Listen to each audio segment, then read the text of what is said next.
The given text is an engaging narrative. I will paraphrase in a similarly engaging and unique style in English, focusing on clarity and impact. A morning in Northwood. A walk in the park turns nightmare. Thursday morning dawned clear and crisp in Northwood, promising a perfect day for Isabella Bella Rossi Jones. A 32-year-old freelance graphic designer, Bella found solace and inspiration in her solo hikes through Redwood Creek State Park.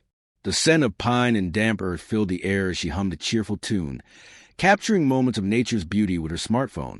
A mushroom here, a wildflower there. With her healthy tan and radiant smile, inherited from her Italian father, Bella radiated youthful energy. She felt utterly at peace, connected to nature, and safe in her familiar city. But that tranquility, fragile as a morning mist, was about to be shattered. The monsters in blue. Meanwhile, on a remote dirt road in the same park, Officer Phil Granger, a 40-year-old, 15-year veteran of the force, yawned with a deep-seated resentment. He hated morning shifts, especially patrolling this vast, dreary park.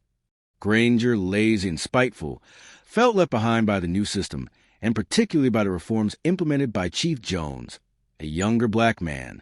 His usual routine involved finding a secluded spot, turning off his radio, and sleeping through his shift. Sitting beside him was 23-year-old rookie officer Kevin Parrish. Parrish, fresh out of the academy, was a justice buff, but too shy and desperate for acceptance to challenge Granger. He often remained silent, doing whatever Granger commanded, telling himself it was a way to survive. "This is so boring," Granger grumbled, tapping a rhythm on the steering wheel. "Nothing happens in this corner. Just stray dog patrol and cheating lovers. What a waste of my talents." As if an answer, as their patrol car rounded a bend, they spotted Bella. She was bent over, intently photographing something on the ground. Granger's dull eyes lit up with a sick gleam. "Look, apprentice," he nudged Parrish. "A girl's lost. Doesn't look like she's from around here. Let's see if we can have some fun." A despicable encounter. Granger stopped the car, the crunch of gravel under the tires making Bella look up in surprise. 2 officers approached. At first, she smiled, expecting a routine safety check. "Hello," Granger began, his tone patronizing, his eyes raking over her. "Walking alone in the woods. It's dangerous. Did you know there have been reports of coyotes in this area?" "Hello, officers," Bella replied politely, unfazed. "I'm fine. Thank you for your concern. I'm quite familiar with the trails around here." Her confidence seemed to irk Granger. He wanted to see fear, dependence. Noticing her tan, her dark hair, and her features, his prejudiced mind quickly jumped to a conclusion. "Familiar?" he sneered. "You don't look like you're from around here. Where are you from? California, south of the border?" He winked at Parrish, who offered only a weak, uncomfortable smile. "Let me see your ID." Bella was taken aback. "Oh, I'm sorry. I'm not in the habit of carrying my wallet when I hike. It's inconvenient, but I have my phone. I can show you a picture of my driver's license. I'm Isabella Rossi Jones, a resident of Northwood." The name Rossi only fueled Granger's prejudice. He laughed, a contemptuous, mocking sound. He turned to Parrish, who stood uncomfortably silent, avoiding Bella's gaze. "Hear that, apprentice? She didn't have a wallet. Classic excuse. And Rossi? She must be some illegal immigrant hiding in the woods. We must have done a great job." He turned back to Bella, his hatred now undisguised. He deliberately drew out each word, as if speaking to someone mentally challenged. "Hey, girl, we need to see real papers, not photos. Understand?" By this point, Bella knew this was no ordinary encounter. A cold dread seeped into her stomach. This was blatant abuse of power, undisguised discrimination. "Officers, I think there's a huge misunderstanding here," she said, her voice straining but firm. "Your attitude is unacceptable. My husband is—" "Your husband—" Granger interrupted rudely, waving her hand away. "Don't bring your husband into this. He must be some kind of bum, right? Or an illegal immigrant like you. Don't scare me." He gestured to Parrish. "She doesn't seem to be cooperating. Maybe we need to teach her a lesson about respecting American law." Bella took a step back, her heart pounding. You have no right to do this. This is harassment. I will report this. Report. Granger scoffed. I have the authority. I have the badge. What do you have? He stepped forward and seized Bella's arm. His grip, like an iron vice, caused her to shudder with pain and fear. He began to drag her off the familiar path, deeper into the dense forest where no one could see. Parrish, his face pale with worry, hurried after him, his conscience screaming but his fear choking it. What are you doing? Let me go. You're breaking the law. Bella screamed, struggling in vain against Granger's strength and Parrish's cowardly complicity. They dragged her about 50 yards into the woods, to a secluded spot hidden by dense undergrowth. They stopped before an ancient, gnarled oak, a silent witness to countless seasons, now about to witness a crime. Granger pushed Bella hard against the tree trunk. He pulled out a pair of shiny handcuffs from his holster, turning them over with amusement. Today's shift is boring, he said with a wicked smile, reveling in Bella's fear. Let's play a little game. We're going to handcuff you to this tree. If you're smart enough, you'll get out before dark. Consider a free survival test from a Northwood Police Department for uninvited guests. Bella was overcome with terror. This couldn't be real. Are you crazy? This is kidnapping. This is a felony. You will pay for this. I swear. Granger laughed, his sound scaring nearby birds. He was amused by her defiance. Payback? Who would believe like you? Your word against the word of two brave police officers on duty. Good luck. He turned to Parrish, his voice commanding. Now, apprentice, hold her hands. Don't just stand there like a statue, or do you want to be cuffed with her? The threat worked. Parrish, trembling, stepped forward and held Bella's arms firmly as Granger twisted them behind the tree trunk and locked the cuffs with a dry click. The sound was like the slamming of a door to hope. And with that, the initial scene unfolds. Granger and Parrish walked away, their laughter fading, leaving Bella handcuffed to the tree, alone with the eerie silence of the forest and the crushing monster of despair. A glimmer of hope in the darkness. Tears of rage and fear welled in Bella's eyes, streaming down her cheeks, but only for a few seconds. Bella was strong. She was David Jones's wife. She knew crying and panicking wouldn't help. She had to think. She had to act. She took a deep breath, trying to calm her racing heart. She tried to pull her hands free, but the metal cuffs only tightened, causing painful, bleeding cuts. It was no use. She looked around. No one. No sound but the wind rustling through the leaves. She screamed until her voice was hoarse, but her cries were swallowed by the dense foliage, weak and hopeless. Then she remembered her backpack. It was still on her back, wedged between her and the tree. She began to rub her back against the rough trunk, hoping to dislodge it. The rough bark scratched her skin through her thin shirt, but she ignored the pain. After a few minutes of agonizing effort, the backpack slid off her shoulders and fell to the ground. A small glimmer of hope, but it remained closed. She thought again. The phone. It was in the mesh pocket on the side of her backpack. She dropped to her knees, tried to turn the backpack around with her heels, a difficult task with her hands cuffed behind her back. It took several tries, sweat pouring down her forehead, and she almost gave up, but then, success! The backpack turned over. She saw her blue phone, nestled in the mesh pocket. Now came the hard part. Handcuffed behind her back, she had to figure out how to use it. She lay on her side, twisting so hard her joints cracked. She stretched the fingertips of her right hand as far as she could toward the phone, just a few more centimeters. Please, please, she whispered through clenched teeth. Finally, after much effort, her fingertips touched the home button. The screen lit up. She remembered she had set up voice calling. It was her only hope. With all her remaining strength, she shouted, her voice hoarse and shaking with tension and exhaustion, "Hey, Siri, call my husband." There was a moment of suffocating silence. Her heart stopped. Was it working? Was there enough battery? Then she heard a familiar mechanical voice, a sound that had never sounded so sweet, calling, "My husband," the chief's fury. About 15 minutes away, at Northwood Police Department headquarters, Chief David Jones was presiding over a tense quarterly budget meeting with his captains. A tall, burly African-American man, 42, David possessed a stern, even-handed demeanor that had propelled him through the ranks. He was dedicated to changing the department's image and rebuilding community trust, a challenging task, especially given the implicit resistance from old guard officers like Granger. As the patrol captain presented dry numbers, David's personal phone on the conference table vibrated. The screen lit up with the words and heart emoji he had set for his wife. My Bella Red Heart. He glanced at it, frowned slightly, and pressed the reject button. Bella knew his schedule. She would never call at this hour unless it was truly urgent. But immediately, the phone vibrated again. Still my Bella Red Heart. A cold feeling of unease ran down David's spine. Something was wrong. He stood up abruptly, cutting off the captain. "Excuse me, gentlemen. Give me a moment. Go ahead." He walked quickly into the deserted hallway and picked up, trying to keep his voice casual. "Bella, are you okay? I'm in a meeting." On the other end of the line was not his wife's usual cheerful voice.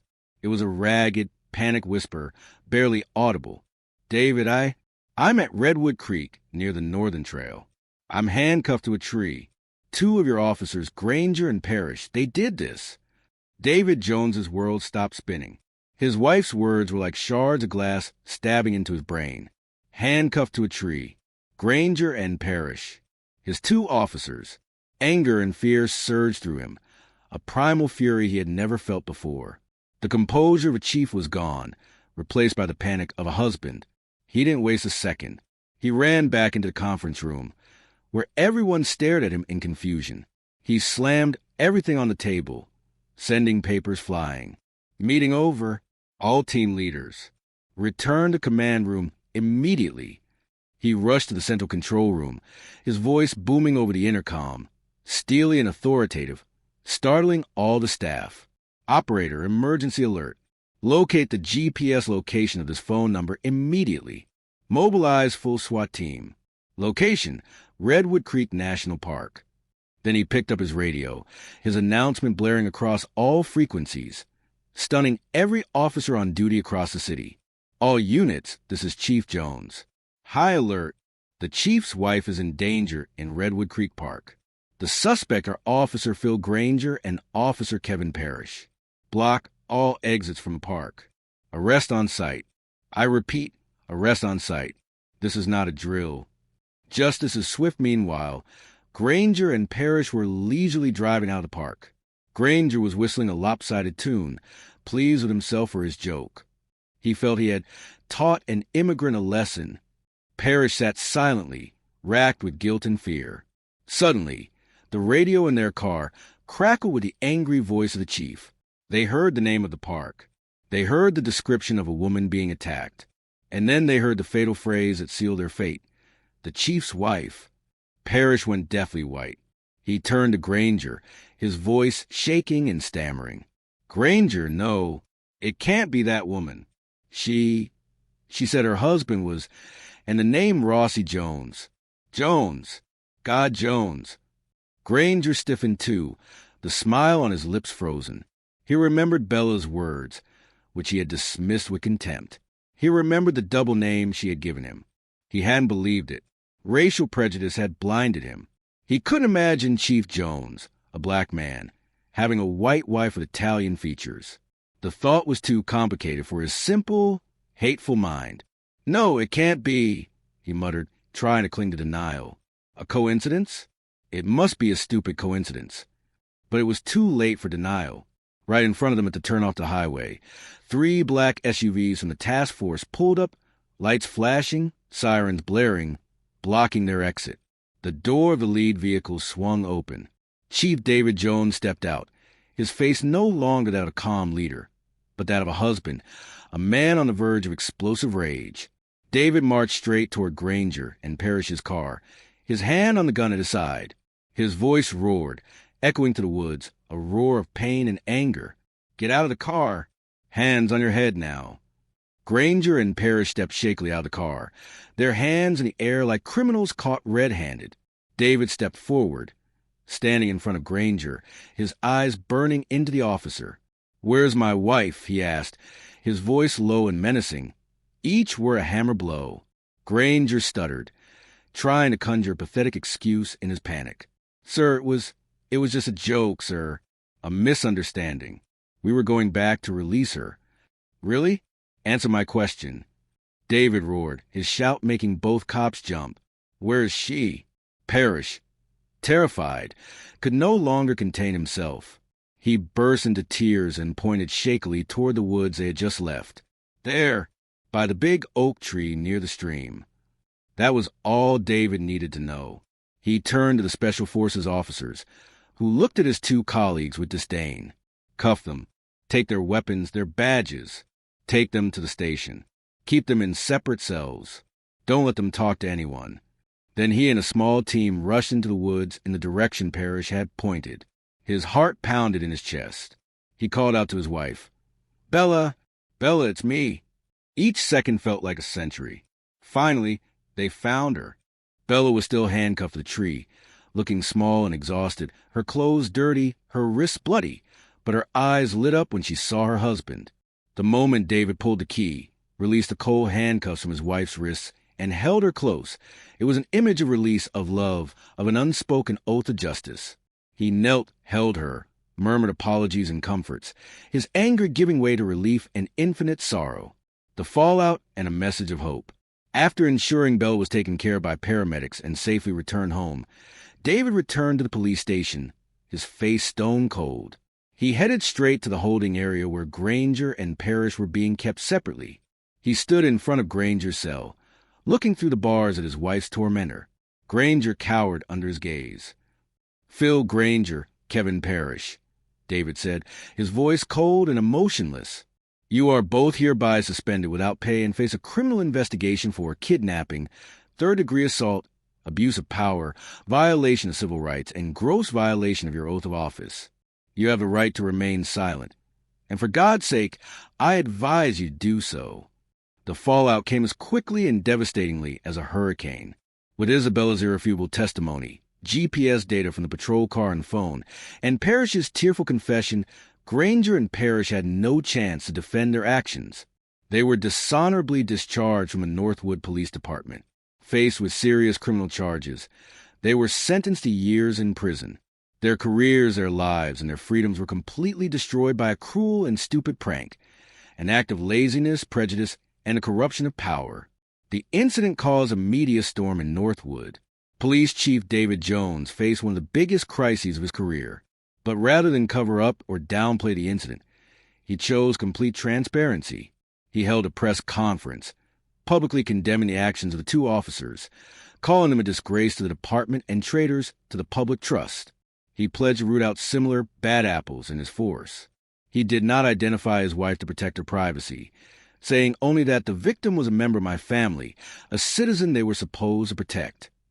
David Jones's decisive and forthright action ironically cemented his status as a strong, fair, and uncompromising leader. It sent a clear message to the entire police department and community. No one, not even those in uniform, is above the law. A few months later, Bella opened her first solo art show. The show was called Scars of the Forest. The centerpiece of the gallery was a haunting installation called Badges and Shackles. The piece depicted a small oak tree stump, and shackled to it was not a person, but a human heart, intricately carved out of wood with cracks and scratches where the shackles had tightened. Above it, a silver police badge hung, casting a dark, distorted shadow over the heart. David stood beside his wife, holding her hand tightly. He looked at the work, then at his wife, the strong woman who had turned her pain and trauma into art, into a wake-up call. They had walked through a nightmare together, and they had turned it into a message of hope, of healing, and of the never-ending fight for justice. This story shows how power in the hands of the ignorant, lazy, and prejudiced can become a dangerous weapon capable of destroying lives for a moment's amusement. It is a reminder that cruelty is not always loud. Sometimes it hides behind boredom and a badge, but also affirms an unshakable truth. No one is above the law forever. Justice is sometimes meted out in a very direct and bitter way to those who abuse power, especially when they're foolish enough to accidentally pick a fight with a person they should least be messing with. Reflecting on the outcome, the punishment for Officer Granger and Officer Parrish, dishonorable discharge, years in prison, and the destruction of their careers and freedoms, was severe. Asterisk is enough of a deterrent for individuals contemplating such acts. The consequences demonstrated here, loss of job, freedom, reputation, are certainly a strong deterrent. However, systemic issues of prejudice and abuse of power often require broader, ongoing reform beyond individual punishments to truly prevent recurrence. The story itself suggests Granger felt left behind by the new system, implying a deeper cultural issue within the department that Chief Jones was trying to address. Asterisk is Chief David Jones. Would you have handled this crisis so publicly or try to handle it more quietly to avoid affecting the police department? Chief Jones's decision to handle this crisis with complete transparency was strategically effective and ethically sound. Asterisk public handling, while it created a media storm, also allowed Chief Jones to publicly condemn the actions, reassure the community, and demonstrate his commitment to accountability. This likely rebuilt trust with the community faster than a quiet cover-up would have. It sent a clear message that such behavior would not be tolerated, which would also serve as an internal deterrent for other officers. Asterisk quiet handling. Attempting to handle it quietly might have protected the department's immediate reputation, but it would have likely fostered distrust within the community and among other officers. If the truth eventually leaked, which is common in such cases, the backlash would have been far more severe, potentially leading to widespread protests and a complete loss of confidence in the police force. Moreover, it would have undermined Chief Jones's own efforts to implement community relations reforms. In this scenario, Chief Jones's public and decisive action solidified his leadership and integrity, ultimately serving the department's long-term health and its relationship with the public. It turned a potential disaster into an opportunity for reform and renewed trust.